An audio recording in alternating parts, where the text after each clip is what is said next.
అదే RTV app వార్తల్ని క్షణాల్లో చదివే అవకాశం ఉంటుంది. ఒక న్యూస్ పేపర్, ఒక టెలివిజన్ ఛానల్ మీ చేతుల్లో ఎప్పుడూ ఉంటాయి. ఈ రోజున వైఎస్ఆర్ కాంగ్రెస్ పార్టీ ఎమ్మెల్యే అభ్యర్థిగా ఈ రోజున అనపర్తిలో నామినేషన్ దాఖలు చేయడం జరిగింది.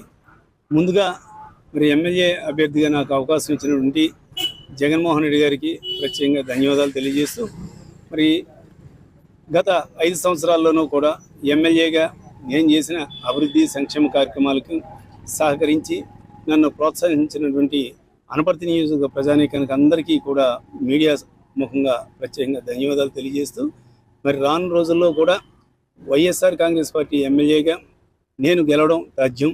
గతంలో స్టేట్లోనే 4వ స్థానం వచ్చింది, రికార్డు మెజార్టీ. ఈసారి అంతకు మించి మెజార్టీ వస్తుందంటే మాత్రం ఎటువంటి సందేహం లేదు. దానికి కారణం మరి జగన్మోహన్ రెడ్డి గారు చేస్తున్నటువంటి సంక్షేమ కార్యక్రమాలు, అభివృద్ధి కార్యక్రమాలు, అదేవిధంగా అనపర్తి నియోజకవర్గ ప్రజలు అందిస్తున్న తోడ్పాటని ఈ సందర్భంగా తెలియజేస్తూ, మరి రాను రోజుల్లో కూడా వారికి ఇదే విధంగా సేవ చేసుకునే అవకాశం నాకు లభిస్తుందంటే మాత్రం ఎటువంటి సందేహం లేదు. అంతేకాకుండా రికార్డు మెజార్టీ తోటి అనపర్తి నియోజకవర్గంలో గెలిచి మరి జగన్మోహన్ రెడ్డి గారికి కానుకగా ఇస్తానని ఈ సందర్భంగా తెలియజేస్తున్నాను. Thank you. నమస్తే అండి.